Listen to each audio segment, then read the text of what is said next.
Bonjour et bienvenue dans ce webinaire GPA 2.0, repousser les limites de la collaboration grâce à l'exploitation des données en magasin. Bonjour à nouveau, je suis Régis et votre hôte dans ce webinaire. Alors, un petit moment pour vous laisser le temps de régler les petits détails techniques éventuels. Et puis, on va commencer ce webinaire directement. Alors, mettez-vous sur mute pour éviter les interférences au niveau du son. Ça permettra d'être beaucoup plus clair au niveau d'écoute.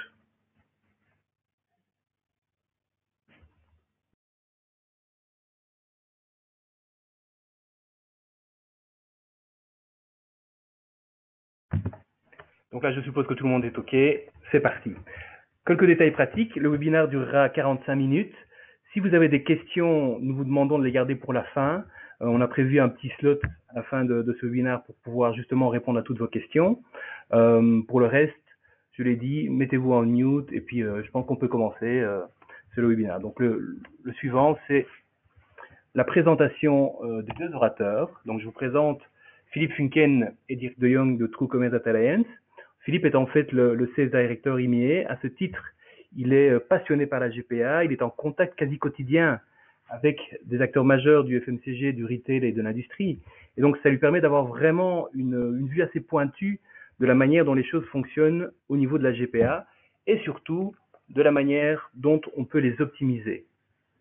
Dirk, quant à lui, est Functional Project Manager. C'est donc un acteur de terrain. Il a une expérience d'une 20aine d'années dans le domaine qu'il met au service des clients. Et donc, dans ce webinaire, lui, il va partager plutôt les expériences pratiques qu'il a pu vivre dans l'implémentation des meilleures pratiques au niveau de la GPA. Voilà, nous sommes dans le concret de ce webinaire. Je cède la parole à Philippe. Merci Régis. Bonjour tout le monde, bonjour Dirk. Merci de nous rejoindre aujourd'hui. Merci à Régis de cette introduction pour le moins enthousiaste. Voilà, donc durant ces 3 prochains quarts d'heure, nous vous parlerons de la prochaine génération de GPA, ce que nous appelons le réapprovisionnement collaboratif avancé.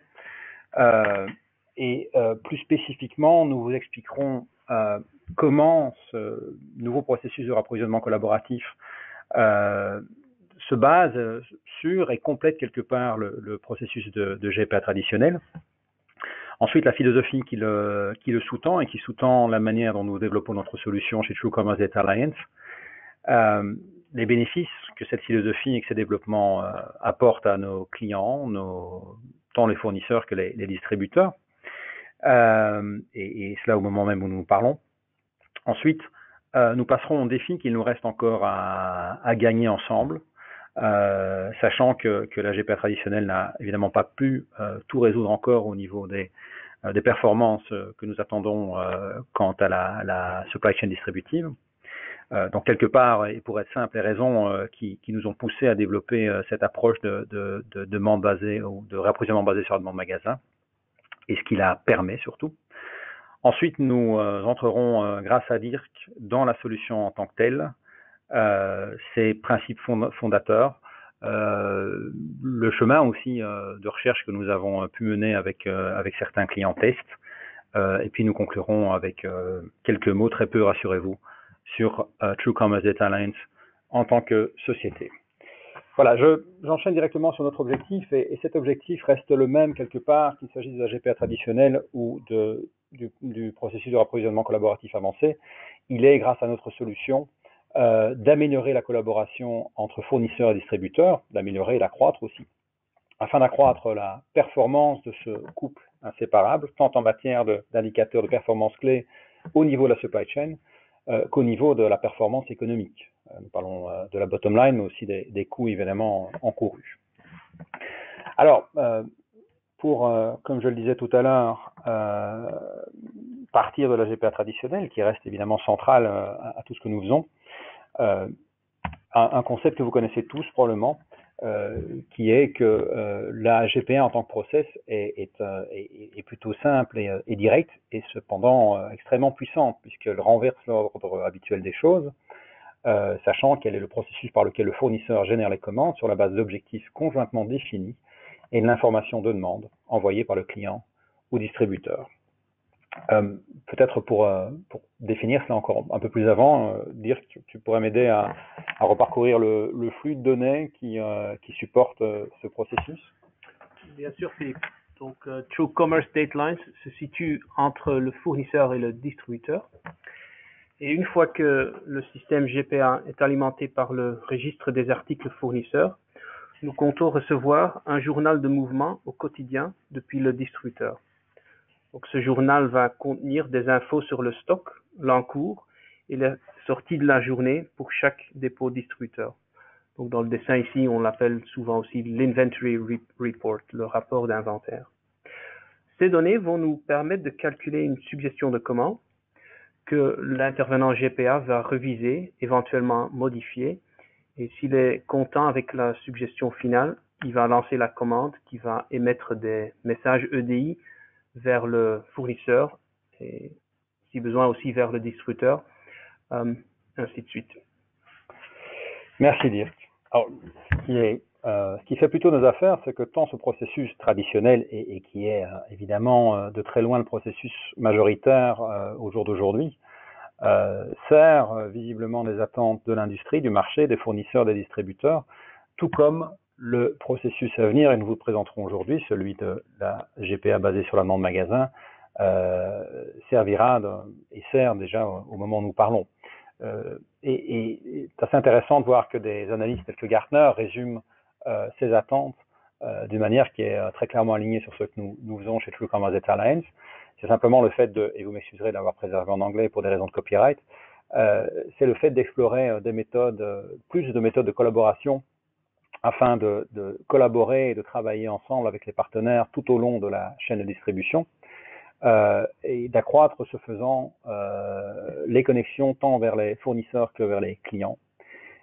Et enfin d'identifier les process et les systèmes qui justement permettent cette intégration plus étroite afin de récolter et d'exploiter des informations et des mesures au niveau du client et du client final, oserais-je dire.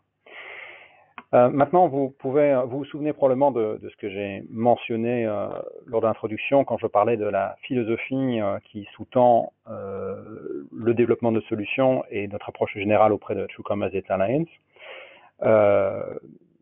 Justement, en fait, elle est très simple. Il s'agit tout simplement de collecter, collationner, partager, exploiter le plus de données possible tout au long de la supply chain. Alors, ce que vous voyez à l'écran pour l'instant, c'est le set de données, tant du côté distributeur que fournisseur, classique si je puis dire, qui, je le répète, représente probablement 90 à 95% des relations de GPA actuelles. Dirk, de nouveau, tu peux nous dire un mot sur ces données, ce qu'elles contiennent? Bien sûr, ces données de base, du côté distributeur, on en a déjà parlé lors du journal de mouvement, donc les stocks, les encours et les ventes. Mais également, on peut communiquer et intégrer automatiquement des promotions mises en place par le distributeur. Côté fournisseur, évidemment, il y a les références articles à considérer, les attributs, quels sont les paramètres de ReaPro, quels sont les dépôts qui vont fournir, depuis lesquels on va expédier, quels sont les promos côté fournisseur, quel est son conditionnement, ce qui va avoir un impact sur les quantités minimales à commander et les arrondis. Alors, il est évident que ce processus comporte déjà énormément d'avantages et les deux principaux évidemment sont ceux de réduire les coûts de la supply chain et d'accroître le niveau de vente. Très clairement, on espère que cela ne va faire que s'accroître lorsqu'on intégrera les nouveaux flux de données qui sont désormais disponibles et requis pour la GPA basée sur la demande niveau magasin. Dirk, je crois que j'ai à nouveau besoin de ton aide pour préciser en quoi consistent ces flux additionnels que vous pouvez voir à l'écran en orange, en espérant qu'ils apparaissent en orange chez vous aussi.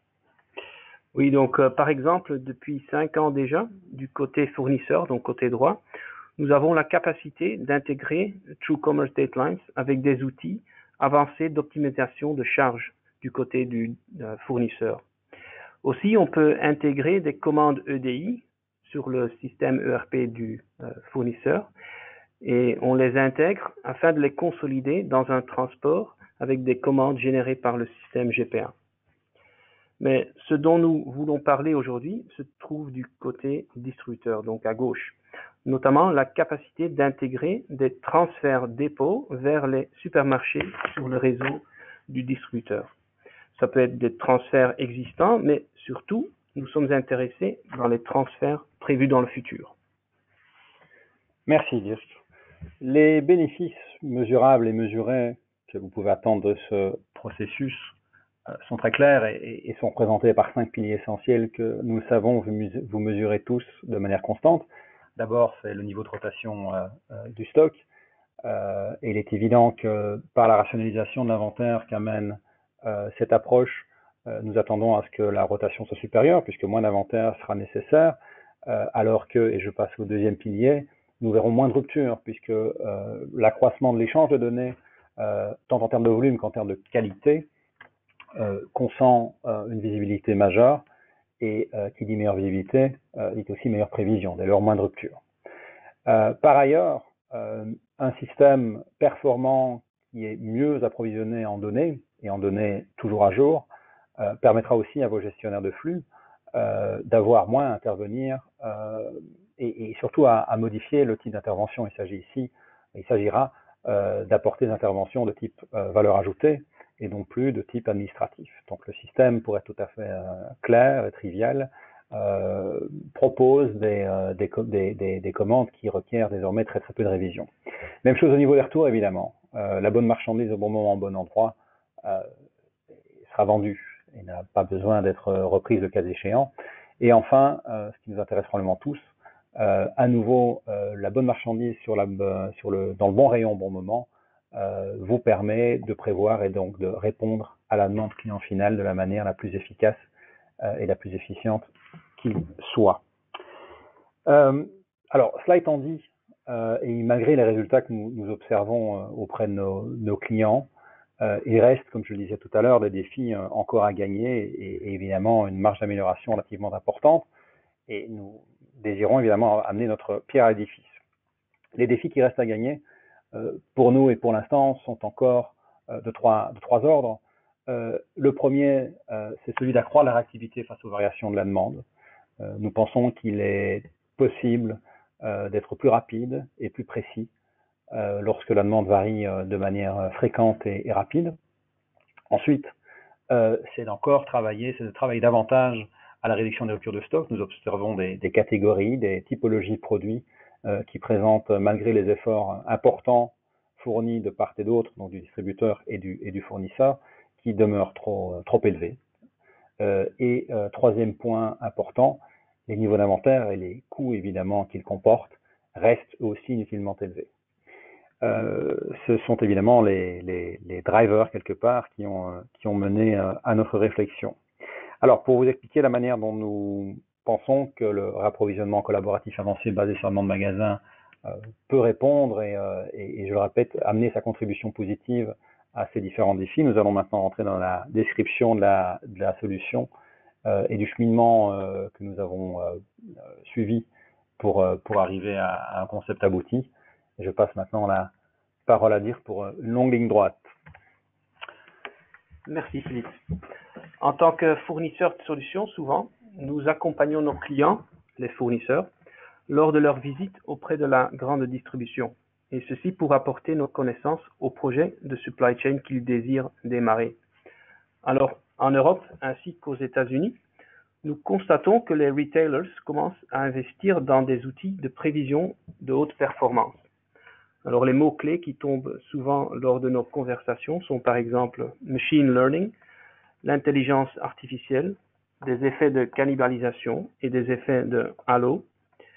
Et concrètement, ces distributeurs construisent des prévisions au niveau de chaque supermarché. Et ils vont en déduire les transferts futurs depuis chaque centre de distribution et ils vont s'en servir pour planifier l'exécution de leur distribution. Un deuxième point, nous entendons souvent aussi qu'un fournisseur ne devrait pas toujours optimiser ses camions en y chargeant des SKU à forte rotation. Par exemple, les couches culottes semblent des produits idéaux à ce but si on considère leur volume et leur poids. Eh bien non, la réalité prouve que certains distributeurs exigent un stock de 4 jours maximal sur ce produit, puisque la demande est très stable. Donc, vous comprenez que sur cet aspect, True Commerce Datelines est encouragé de développer d'autres façons pour optimiser les charges, laissant derrière notre logique traditionnelle. En troisième point, même avec ces développements du côté du retailer, le fournisseur garde son rôle. Toutes les infos disponibles de son côté du supply chain et que nous avons évoquées dans les slides précédentes restent valables. Aussi, il ne faut pas oublier que c'est grâce à ces efforts de nettoyage des données que les commandes GPA passent à travers les systèmes fournisseurs et distributeurs sans que personne ne doive les toucher ou corriger. Merci Dirk. Et tu as bien fait de rappeler effectivement que, en l'occurrence, les distributeurs jouent un rôle clé et mènent justement la charge et quelque part permettent par leurs initiatives à ce concept de prendre vie. Justement, on parle de ce concept, je crois qu'il est temps d'aborder les deux éléments constitutifs principaux. Le premier, Dirk. Donc jusque maintenant, les REAPRO calculés pour demain sont basés sur la demande historique des 6 à 10 dernières semaines. Alors l'inévitable variabilité dans la demande est compensée en appliquant un stock de sécurité. Et ce stock de sécurité, dans les meilleurs des cas, est calculé correctement en utilisant la statistique, mais on aperçoit que souvent, c'est simplement en surstockant le client qu'on va traiter cette variabilité. Aussi, l'hypothèse que la demande du passé est un bon indicateur pour la demande de demain. Cette hypothèse a du sens si l'on considère que la GPA en retail utilise des délais de livraison plutôt réduits, c'est-à-dire la journée de livraison suivante, et en Europe presque toujours à moins d'une semaine d'aujourd'hui. Alors, cette prévision basée sur le passé est complétée par des connaissances du planificateur GPA. Par exemple, il va modifier la prévision d'un X% en période de croissance. Ici, une illustration que j'aime bien partager dans ce contexte est le pic dans la demande de yaourt aux États-Unis au mois de janvier. Ce phénomène est expliqué par tous ces gens qui se sentent coupables de ce qu'ils ont mangé les mois précédents et se lancent massivement dans un régime. Même si on va améliorer la prévision et on va considérer la saisonnalité, en se basant sur la demande de l'année passée, une prévision précise n'est pas garantie. Ici, par exemple, pensez à des catégories telles que les glaces ou les boissons fraîches. C'est évident qu'une canicule ne se produira pas systématiquement chaque deuxième semaine en juin. On peut donc conclure que se baser sur la demande du passé pour ravitailler les dépôts a des inconvénients. Alors, quelles peuvent être les solutions? Alors justement, dis-nous, puisque tout le monde ne fait pas régime tout le temps et puisque l'été, en tout cas depuis Bruxelles où on vous parle, n'est pas forcément prévisible, que peut-on faire? Une réponse est de regarder vers le futur. Avec l'investissement des distributeurs dans des moteurs de prévision, ils sont capables de générer des prévisions de vente pour chaque magasin, tenant en compte, entre autres, la météo et son impact sur certaines catégories de produits, de prendre en compte quels magasins s'inscrivent pour quelle promo, ainsi que de mesurer si effectivement ils vendent plus ou moins de ce qu'ils avaient pensé. On peut aussi prendre en compte des spécificités régionales. Ici, je pense au mois de mai en France, où la population à la retraite va partir vivre dans leur maison d'été à la côte. Alors un de nos clients, ici, il va clairement voir l'impact de ce phénomène sur les ventes de leurs produits de soins pour pieds. Avec la demande donc plus précise selon les distributeurs, on dispose désormais aussi d'une meilleure donnée afin de remplir de la place disponible dans les camions. Alors avec ceci, vous vous imaginez l'avantage qu'aura un fournisseur qui est en dehors du réseau de distribution du retailer s'il peut agir sur les mêmes données dont dispose son client pour exécuter les REAPRO entre les DC distributeurs et les magasins distributeurs. Et bien évidemment, True Commerce Datelines est avide de pouvoir puiser cette mine d'or d'informations et à première vue, utiliser les ventes au niveau des magasins serait un input parfait dans notre outil de planification GPA. Alors, le slide suivant vous en apprendra plus sur cette hypothèse. Dans nos voyages avec les fournisseurs, en s'engageant avec les distributeurs, TrueCommerce a fait de nombreux essais. Celui dont je vous veux parler maintenant est intéressant dans le contexte de ce webinaire, puisque ce pilote explique comment nous avons trouvé quel est le signal de demande optimal à intégrer dans notre outil GPA. Alors, il s'agit ici d'un pilote dans un environnement live. Donc, on a vraiment utilisé le système pour générer des commandes. C'était un environnement live entre un fournisseur Kimberly-Clark et le distributeur Target aux États-Unis qui a duré 4 mois. Alors, qu'est-ce que nous avons fait? On a utilisé le signal de demande le plus loin dans la chaîne de distribution, et ce qui, selon la théorie du supply chain, est le meilleur. On parle des ventes enregistrées à la caisse de chaque magasin. Dans une première étape, nous avons configuré 40 magasins ainsi que leurs dépôts Target dont ils dépendent. Ensuite, nous avons appliqué une stratégie de stockage simplifiée pour tous ces magasins. Pensez par exemple, on met 10 jours de stock dans chaque magasin. Ensuite, nous avons reçu au quotidien des journaux de mouvement pour chaque magasin ainsi que pour le dépôt, contenant les niveaux de stock et les sorties de chaque. Mais il faut savoir que le but de Kimberly-Clark était toujours de réapprovisionner le dépôt Target, donc le centre de distribution distributeur dans le schéma ici. Alors, qu'avons-nous fait dans une deuxième étape? Nous avons dérivé quels seraient les transferts probables du dépôt vers les magasins. Et dans le dessin, par exemple, les flèches oranges peuvent identifier des transferts à exécuter immédiatement puisqu'ils tombent dans le délai de livraison, dans l'horizon de planification. On avait aussi déduit des besoins plus loin dans le futur. Par exemple, les transferts verts sont ceux de la journée d'après et les flèches bleues peuvent être encore plus loin dans le futur. Maintenant, on arrive à l'étape finale. Parce que le but, c'était toujours de remplir un camion partant de chez Kimberly-Clark vers Target. Et donc, qu'est-ce qu'on a fait? On a commencé à remplir le camion des flux plus requis. Donc, les transferts les plus urgents, donc les flèches oranges, bien évidemment, en tenant en compte le stock, la situation de stock dans le dépôt vert du distributeur. Si le camion ne serait pas complet, qu'est-ce qu'on allait faire? On allait regarder plus loin dans le futur et on allait incorporer les besoins jour plus 1, jour plus 2, donc les transferts bleus et les transferts verts, afin de compléter le camion. Ça, c'était le but. Et alors, vous vous demandez peut-être comment ce pilote s'est passé. Eh bien, la réponse, c'est que c'était plutôt mal, pour de maintes raisons. Une première, imaginez un magasin en rupture de stock. Donc, si en bas de cette chaîne de distribution, il n'y a pas de sortie, notre simulation n'allait plus calculer les transferts depuis le dépôt vers ce magasin, alors que les consommateurs locaux voulaient quand même le produit en question.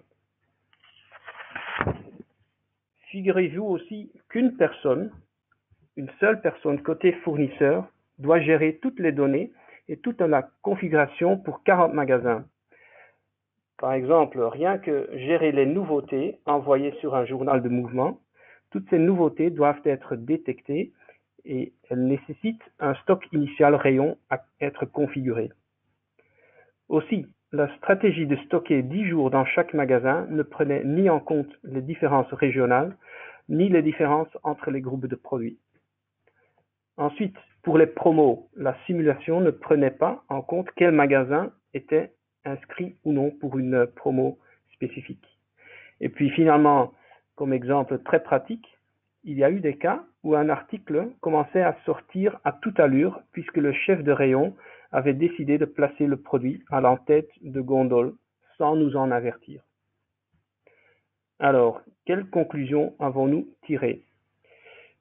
Avec toutes ces inconvénients surgis lors du pilote, nous avons réalisé qu'un planificateur GPA, qui essentiellement ne se retrouve pas dans le réseau du client, ce planificateur n'est pas dans la meilleure position pour utiliser et maintenir des données magasins et d'en simuler des transferts futurs depuis le dépôt fournisseur.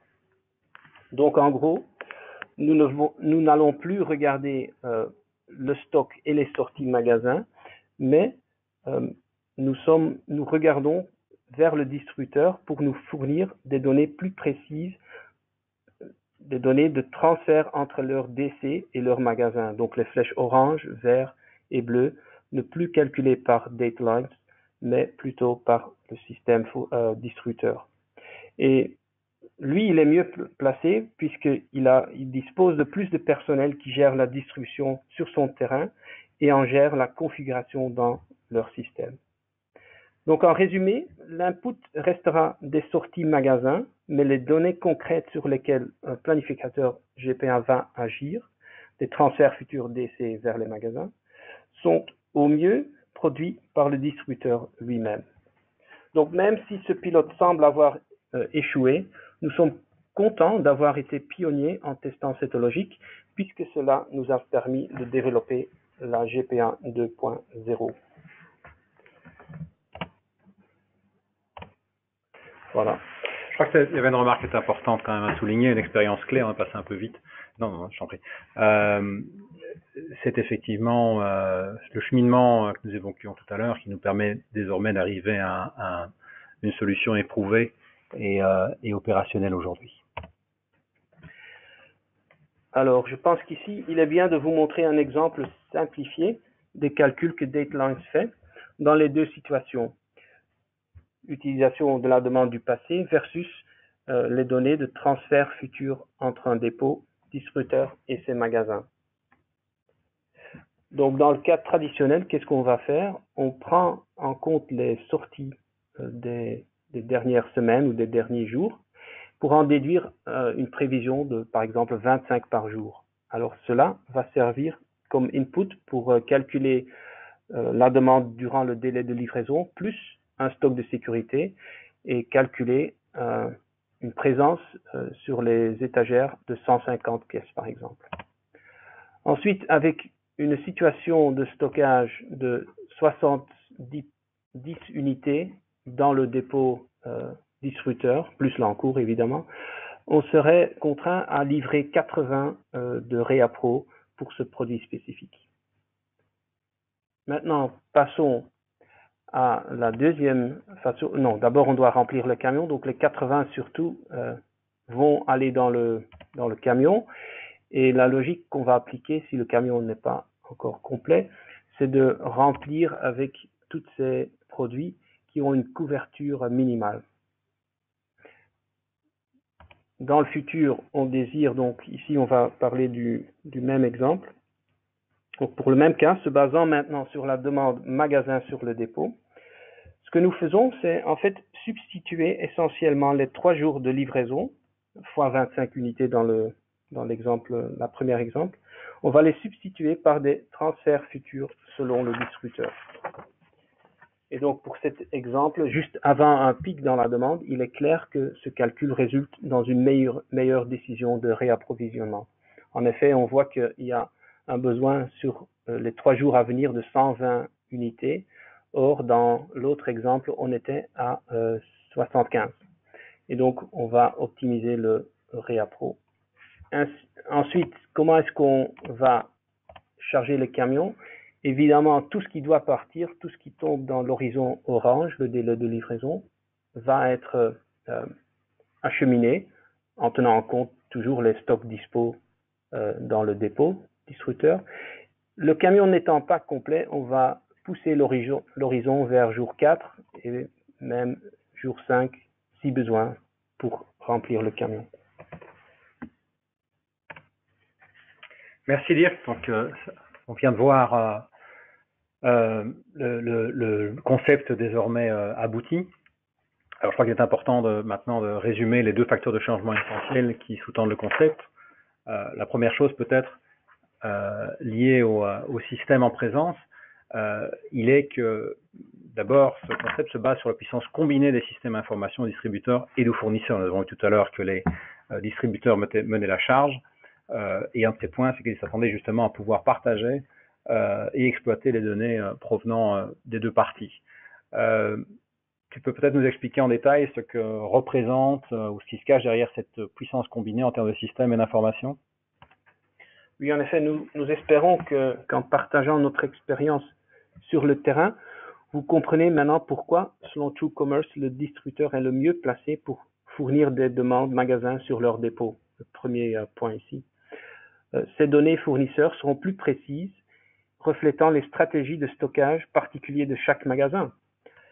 Et aussi, ces données seront mises à jour de façon continue, en cadence avec les changements qu'ils mettent en place sur le réseau de distribution. Et nous, de notre côté, TrueCommerce Datalines continuera à voyager avec les fournisseurs pour faciliter l'application du meilleur des infos résidant sur leur système. Et ici, on pense notamment au signal de disponibilité produit, Available to Promise en anglais, et donc la capacité de réagir en temps réel sur la commande suggérée dans Datalines. On pense aux arrondis précis que le fournisseur connaît mieux. Il va savoir si un produit doit sortir en couche, soit en palette complète, pour optimiser ses prestations logistiques. On pense aussi à la précision de la gestion des switches produits. Il connaît les promotions que lui, il désire entamer, et on va utiliser l'optimisation camion avancée en intégrant donc les prévisions de commandes au niveau magasin. Merci Dirk. Alors, je crois que vous êtes tous en train de vous poser la question, qui est très bien, mais que dois-je faire pour passer de la GPA traditionnelle à cette GPA avancée 2.0, ou même si je n'ai pas de GPA, de solution dédiée GPA aujourd'hui, de quoi aurais-je besoin dans le futur? Eh bien, d'un set de données qui est assez réduit somme toute et dans des formats qui sont extrêmement flexibles en ce qui concerne TrueCommerce Datalines. Oui, en effet, comme aujourd'hui, on va toujours vouloir intégrer un journal de mouvement, soit le rapport d'inventaire de chaque centre de distribution. Et en plus, on envisage recevoir un rapport avec des quantités de commandes pour chaque magasin sur un dépôt. Et ceci peut être acheminé en un EDI, en format Edifact ou en flat file, selon vos besoins. Merci Dirk. Les bénéfices particuliers, au-delà de ceux que nous avons évidemment évoqués et qui ont rapport au business et à la supply chain en général, je crois qu'ils sont très clairs et que vous avez déjà compris. Pour nous, ils sont trois ordres principaux. Le premier, c'est que le fait d'intégrer des signaux de demande qui, en anticipant ce qui va réellement se passer entre le centre de distribution et le magasin, puisqu'on n'est plus dans l'espérance que l'histoire va se reproduire quelque part, mais on tient compte de données qui sont des prévisions affirmées et tout à fait factuelles, eh bien le fait de changer du passé au présent garantit, ou plutôt au futur, garantit d'abord une réduction de l'inventaire nécessaire, puisque la prévision désormais est basée sur une commande certaine du magasin vers le centre de distribution, et ensuite évidemment une réduction des cas de rupture de stock, puisque il est beaucoup plus facile de fournir sur la base de prévisions qui ont été certifiées entre-temps. Donc sont déjà deux des objectifs, des défis évoqués qui sont positivement impactés. Deuxième point, permet de tirer profit de la meilleure information partagée. Rappelez-vous de ce que nous disions et de ce que nous disait Gartner aussi. Une bonne partie des armes qui nous permettront d'affronter les défis évoqués reposent sur le fait d'accroître le niveau et la qualité de l'interaction entre fournisseurs et distributeurs. Eh bien, mettre à profit cette information et la partager constitue certainement une bonne partie du chemin à parcourir.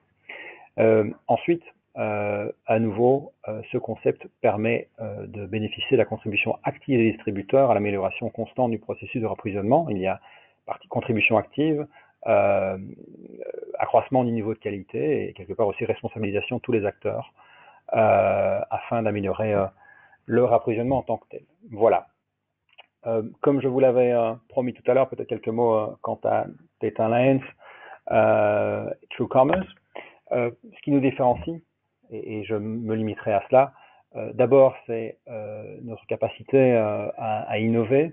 Nous réalisons 3 nouvelles versions du software chaque année et nous détenons la force de travail la plus importante en termes de GPA.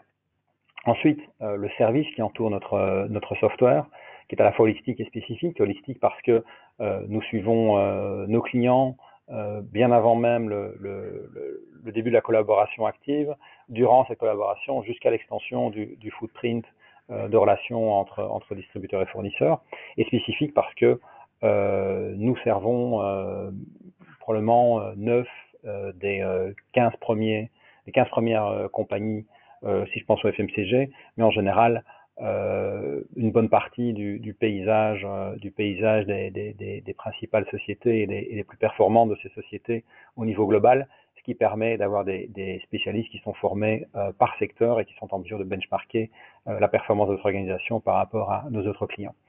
Ensuite, et pour conclure, la rapidité, la prévisibilité, l'évolutivité du return sur l'investissement que vous effectuez. D'abord, l'implémentation chez TrueCommerce DataLine se base sur un processus extrêmement clair et court dans son implémentation.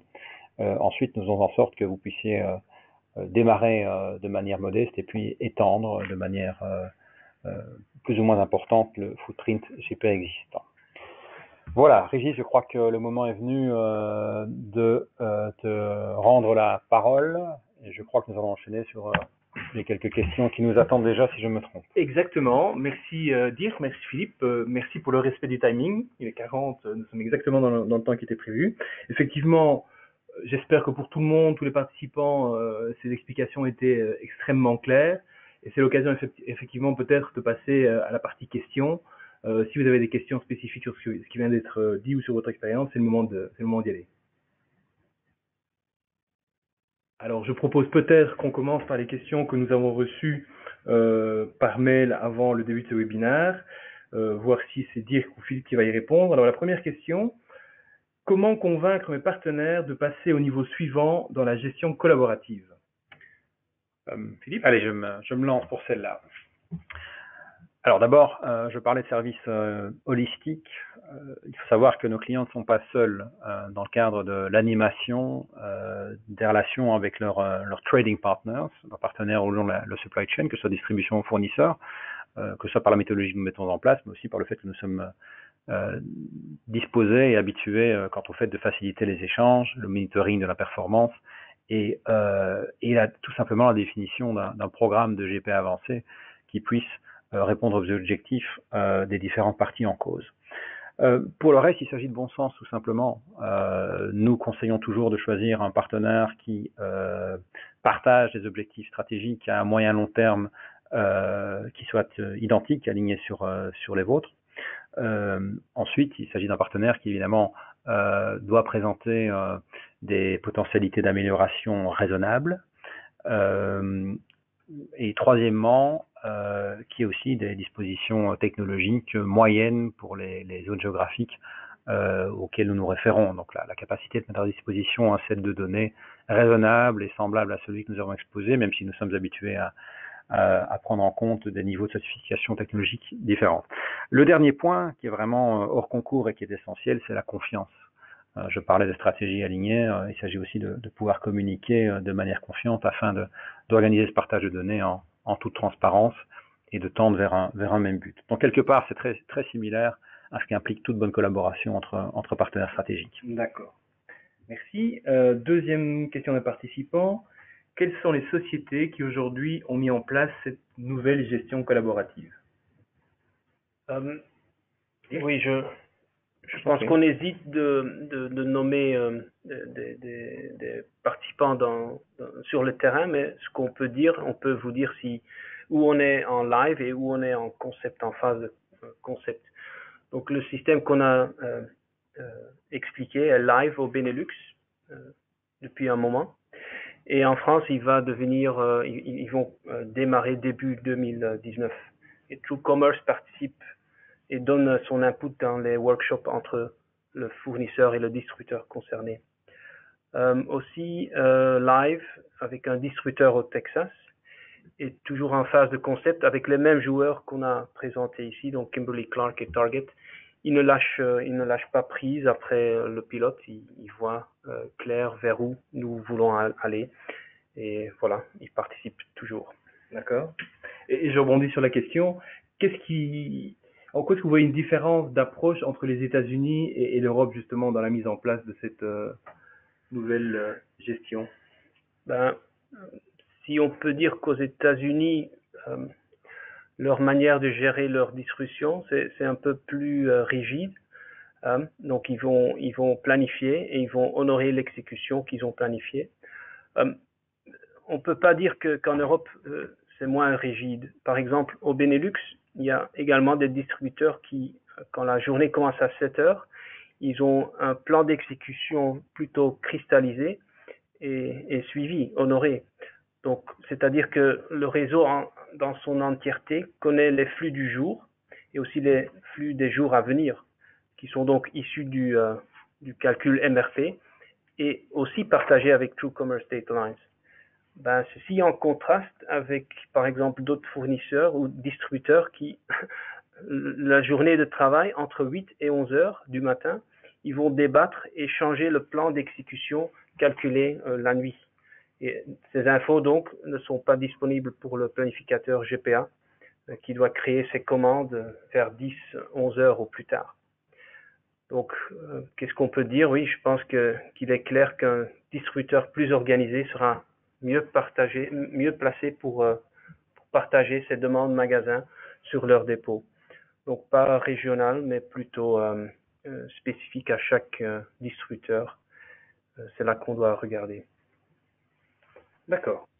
Je regarde le timing. Nous sommes pratiquement à la fin de ce webinaire et l'idée c'est de respecter le timing qu'on vous avait proposé. Donc, je suis certain que vous avez encore plein de questions à nous adresser. Ce que je vous invite à faire, c'est de les envoyer en direct à Philippe. Vous avez l'adresse qui s'affiche là ou à des autres centres True Commerce Data Alliance.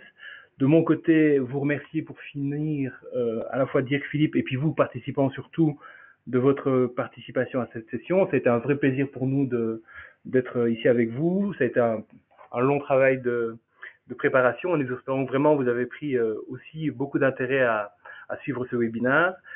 Quelques petits détails finaux. Dans quelques jours, vous allez recevoir un lien avec l'enregistrement qui vous permettra de revoir ce webinaire. Évidemment, vous pouvez le partager avec vos collègues ou avec vos pairs. Vous avez également la possibilité de prendre contact avec nous si vous souhaitez un rendez-vous physique ou un rendez-vous téléphonique. Donc les infos sont encore une fois sur le slide. Et le tout dernier petit point, c'est plutôt au niveau de la communication. Vous allez aussi recevoir un petit lien vers une enquête qui prend maximum 2 minutes. Et c'est vraiment important pour nous d'avoir votre feedback sur ce webinaire. Donnez-nous vos sentiments, vos impressions, vos idées pour de futurs webinaires. Voilà, je conclue là-dessus. Je vous souhaite une belle fin de journée à tous et je vous dis à bientôt pour une nouvelle session autour de la GPA.